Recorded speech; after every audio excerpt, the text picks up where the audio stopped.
Bryan Veith has spent 26 years as a civil engineer specializing in water. Helping the ecosystem, so from a water treatment plant to stormwater to runoff. He says there's a problem with our buried infrastructure. Some of these pipes have been sitting in the ground for 30, 50, 60 years. It needs funding. And while most of us can't change our underground system, environmental engineer Dr. Fanara says we can change our own behavior. The water cycle is the most powerful system on Earth, and we have manipulated that by putting pavement on the ground. And instead of letting that water infiltrate and treat pollutants, we're running off the water through pipe networks. Faster, at lower water quality, causing erosion, algae blooms, and a number of other problems. But she says we can be part of the solution by mimicking the water cycle at home. Probably right now you have rainfall that's going from your roof to your gutter, down your driveway into a pipe network, directly into a natural water body.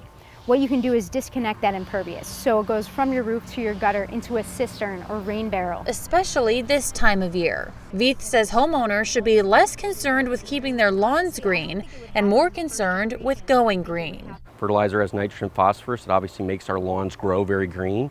But if you put it during the summer times and we get the heavy rains and that runs off, it gets into our creeks and our water bodies and our wetlands, and it also helps algae and other things grow that we don't want happening in our water bodies. Dr. Fanara says red tide would be here even if we weren't. But by littering and flushing unnecessary items down our sewer systems, we can still be part of the problem. If a bloom gets close enough to shore, it just makes sense that the surface water nutrients from land-derived sources can prolong or exacerbate an existing bloom. Florida's a beautiful place.